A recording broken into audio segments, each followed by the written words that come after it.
Hello mga kabisig, so ganito na rin ba ang yung brake arm sa harapan, no? Pag nag-brake ka, hindi na siya bumabalik sa tamang pwesto niya. Subukan natin. So ayan. So hindi siya bumabalik. So may spring dyan at saka sa loob ng ating brake shoe pero hindi niya mabalik pa rin ng maayos yung ating brake arm. So gawa natin ng paraan. Ano, pag nag-brake tayo sa brake lever natin, kailangan pa siyang itulak para bumalik. Siyempre mahina na yung spring talaga natin. So gamit tayo ng yan, rayos. Kuha ka ng rayos na ganyan. And then, balukturin natin sa gitna. Yan, pasok natin.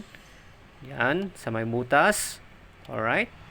Saka, natin siya itulak gamit ng cut screw. Ano mang kahit okay lang ng plies. Yan. Ayan. Tulak mo lang ng ganyan sa pinakagitna. Lagay natin. Yan. Right. Para matulungan niya yung ating spring. Okay. And then, try na natin mag-brake. Yun, no. Good na. Para hindi kumapit kasi yung ating brake shoe at cause ng disgrasya. Kailangan siyang bumalik ng maayos. Alright na. Ganyan mga kabisik. Thanks for watching. Please like, share, and follow. Sharing is caring and blessing. Alright.